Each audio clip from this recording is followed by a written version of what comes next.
Selamat pagi, Bu. Perkenalkan, nama saya Marvin Antal Sembiring dengan NIM 31S2 23019.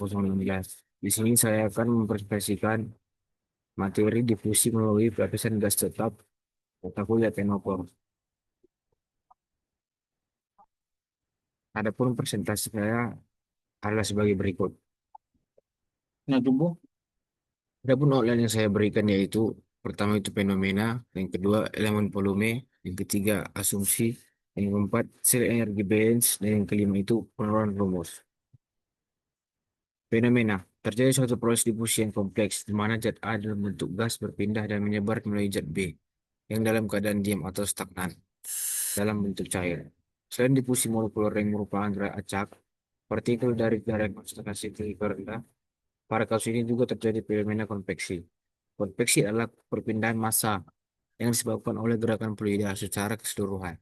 Adanya aliran gas di atas permukaan cairan menyebabkan terjadinya gerakan fluida yang membawa partikel-partikel zat A dari permukaan atas menuju permukaan bawah. Kombinasi antara difusi molekuler dan konveksi inilah yang menyebabkan profil konsentrasi zat A menjadi tidak lurus sempurna, melainkan melengkung.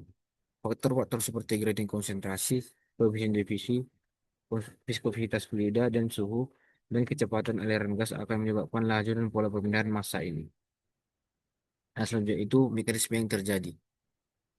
Yang pertama itu difusi molekuler, di mana partikel-partikel zat A bergerak secara acak akibat energi kinetiknya. Gerakan acak ini menyebabkan partikel-partikel zat A bertabrakan satu sama lain dan perlahan-lahan menyebar ke seluruh ruang yang tersedia. Yang kedua itu konveksi, di mana selain difusi molekuler, pada kasus ini juga terjadi fenomena konveksi. Konveksi adalah perpindahan massa yang disebabkan oleh gerakan fluida secara keseluruhan. Dalam kasus ini, adanya aliran gas di atas permukaan cairan menyebabkan terjadinya gerakan fluida yang membawa partikel-partikel zat A dari permukaan atas menuju permukaan bawah. Yang ketiga itu interaksi antara difusi dan konveksi, di mana kombinasi antara difusi molekuler dan konveksi inilah yang menyebabkan profil konsentrasi zat A tidak lurus sempurna. Konveksi mempercepat proses perpindahan massa, terutama di dekat permukaan batas antara fase gas dan cair. Selanjutnya itu ada asumsi, di mana asumsi yang saya lampirkan yang pertama itu tidak ada laju produksi panas, yang kedua cairan A menguap dari A menguap ke zat B yang diam. Yang ketiga itu pada interface cair ke gas, konsentrasi fase gas A diekspresikan sebagai fraksi mol XA1 di zat 1. Yang keempat itu kelarutan gas B dalam cairan A dapat diabaikan. Yang kelima, kecepatan gas di dinding silinder akan lebih kecil dari yang di tengah sehingga dapat diabaikan. Yang keenam, arah kecepatan gas menuju arah jet. Yang ketujuh, posisi interface jet sama dengan jet 1 adalah konstan. Dan yang kedelapan, distribusi kecepatan akan berhenti saat jet sama dengan jet 2. Dan yang selanjutnya itu elemen volume. Di mana elemen volume ini rate yang masuk sama dengan NA saat jet dan rate yang keluar sama dengan NA saat jet tambah delta jet. Di mana difusi keadaan stabil A melalui stagnan B dengan antar muka uap cair dipasankan pada posisi tetap. Grafik ini menunjukkan bagaimana profil konsentrasi menyimpang dari garis lurus karena kontribusi konvektif terhadap flux massa, di mana pada grafik ini pertama ini merupakan gas stream of A dan B, di sini liquid masuk, di sini NA saat jet, dan sini NA saat jet tambah delta jet, di sini delta jet, di sini yang ini, di sini sama dengan jet sama dengan jet sama dengan jet 2, dan di sini sama dengan jet sama dengan jet 1. Di mana pada gambar ini saya akan memberikan penjelasan sedikit yaitu fase gas. Di mana fase gas bagian atas gambar menunjukkan fase gas yang mengandung campuran zat A dan B. Di mana eh, konsentrasi A di permukaan atas yaitu Z sama dengan Z2 adalah 1,0. Dan yang berarti konsentrasi zat A di sini yang paling tinggi. Nah, selanjutnya itu eh, fase fase cair, di mana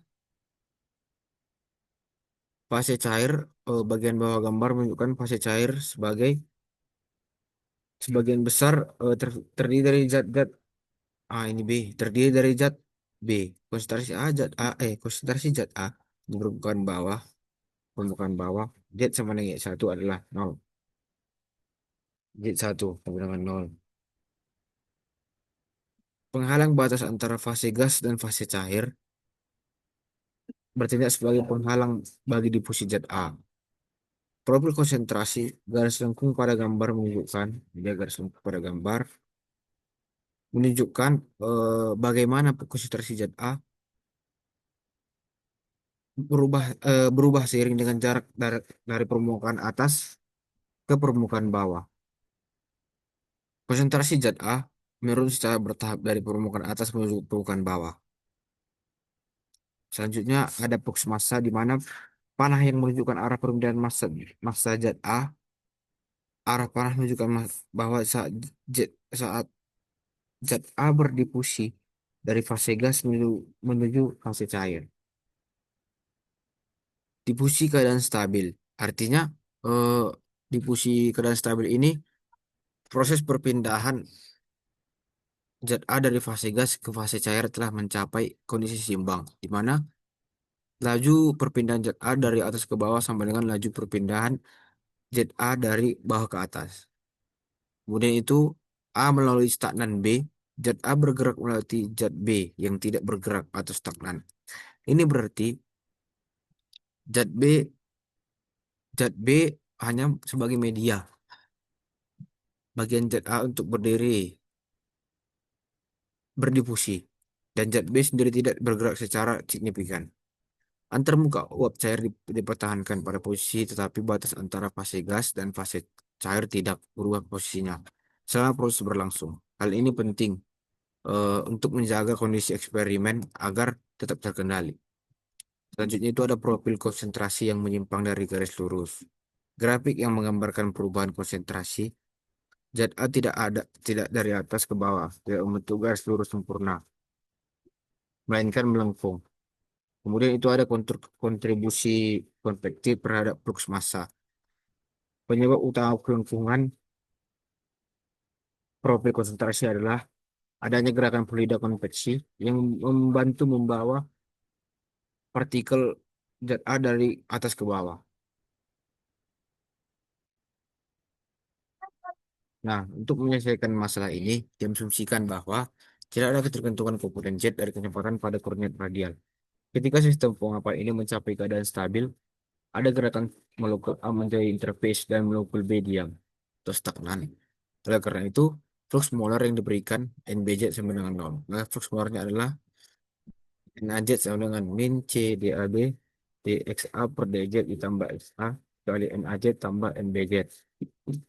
Menjadi NaZ sama dengan min C DAB dXA per DZ ditambah XA NaZ.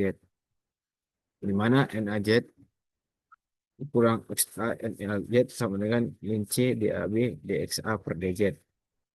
NaZ dikali 1 dikurang XA sama dengan min C DAB kali DXA per DZ.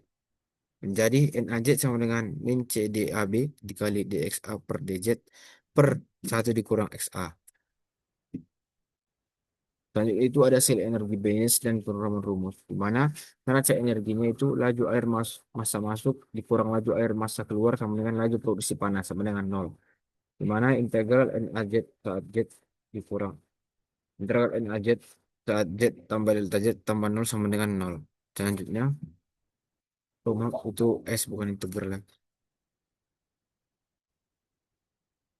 Selanjutnya persamaan di atas dibagi dengan SAZ S delta Z, di mana S NaZ saat Z dikurang S AZ saat Z ditambah delta Z tambah 0 sama dengan NaZ saat Z per AZ dikurang NaZ saat Z tambah delta Z per DZ sama dengan 0 dibagi dengan S delta Z.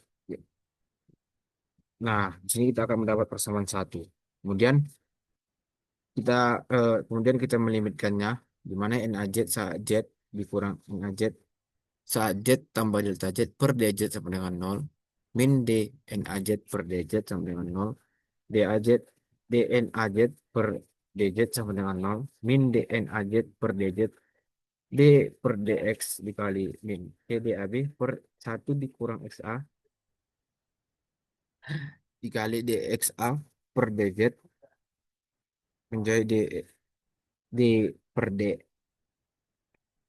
Z dikali CDAB per 1 dikurang XA dikali DXA per DZ yang merupakan persamaan kedua. Yaitu kita mencari persamaan ketiga dengan integral DNAZ per DZ sama dengan integral 0. Integral DNAZ dikali integral 0 dikali DZ. Dan AZ sama dengan C1 yang merupakan persamaan ketiga. Selanjutnya untuk campuran kesadaran persamaan keadaannya adalah P sama dengan CRT. Sehingga pada suhu dan tekanan konstan C harus konstan. Untuk DAB hampir tidak bergantung pada komposisi dan berdiri sendiri. Di mana di sini minus CDAB D per DZ dikali 1 per 1 min XA dikali DXA per DZ sama dengan 0. D per DZ dikali 1 per 1 dikurang XA dikali DXA per DZ sama dengan 0. Merupakan persamaan keempat. Substitusi persamaan 4 ke persamaan yang ketiga. Di mana D per DZ dikali 1 per 1 kurang XA dikali DXA per DZ sama dengan C1. D dikali 1 per 1 kurang XA dikali DXA per DZ sama dengan C1 DZ. Integral D dikali 1 per 1 kurang XA dikali DXA per DZ sama dengan C1 dikali integral DZ. Integral menjadi ln 1 dikurang XA sama dengan C1 Z tambah C2 merupakan persamaan kelima. Maka misalkan C1 sama dengan min ln K1 dan C2 sama min ln K2, maka min ln 1 dikurang XA, maaf, ya XA sama dengan min ln K1 dikali Z dikurang ln K2. Min ln dikali 1 dikurang XA sama dengan min ln K1 kuadrat dikurang ln K2. Min ln dikali 1 kurang XA sama dengan min ln dikali K1 kuadrat ditambah ln K2. Jadi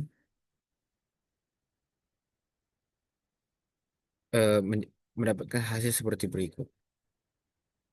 Nah, setelah itu kita mencari kondisi batasnya dengan J sama dengan Z1, yang dimana XA sama dengan X1 dan J sama dengan Z2 dimana XA sama dengan XA2.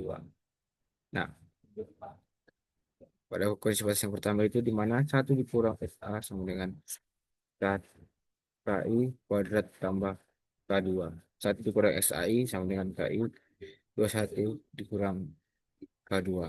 K2 sama K2 sama dengan 1 dikurang XAI per K1 21.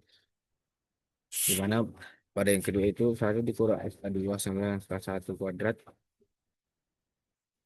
dikurang K2. 1 dikurang XA2 sama dengan K1 Z2 dikali 1 dikurang XA1 per K1 Z1. Di mana 1 dikurang S2 sama dengan 1 dikurang SA1 sama dengan K1 Z2 per K1 Z1. Untuk itu 1 dikurang SA2 per 1 dikurang SA1 sama dengan K1 Z2 dikurang Z1 menjadi K1 sama dengan 1 dikurang SA2 per 1 dikurang SA1 pangkat 1 per Z2 dikurang Z1. Maka substitusi kebersamaan 1 dikurang SA sama dengan K1 Z saat dikali K2, di mana 1 dikurang XA sama dengan 1 dikurang SA2 per 1 dikurang SA1 dipangkat 1 per Z2 dikurang Z1 pangkat Z dikali 1 dikurang SA1 per K2 K1 pangkat E1, di mana 1 dikurang SA sama dengan 1 dikurang SA2 per 1 dikurang X1 pangkat Z per Z2 dikurang Z1 dikali 1 dikurang S1 per K1 pangkat 2. 1 dikurang SA sama dengan satu dikurang SA2 per satu dikurang SA1 pangkat Z per Z2 dikurang Z1 dikali satu dikurang SA1 per satu dikurang SA2 per satu dikurang SA1 dipangkat Z1 per Z2 dikurang Z1.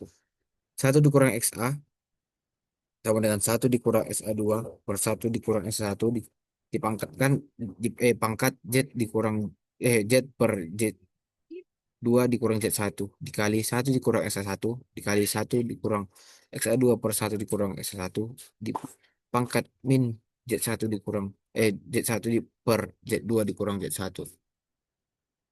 Selanjutnya itu satu dikurang XA per satu kurang X1 sama dengan satu dikurang X2 per satu dikurang X1 pangkat Z2 dikurang Z1 dikali satu dikurang XA2 per satu dikurang XA1 pangkat min Z1 per Z2 dikurang Z1. Dan di mana satu dikurang XA per satu dikurang X1 sama dengan satu dikurang XA2 per satu satu dikurang XA1 pangkat Z dikurang Z1 per Z2 dikurang Z1.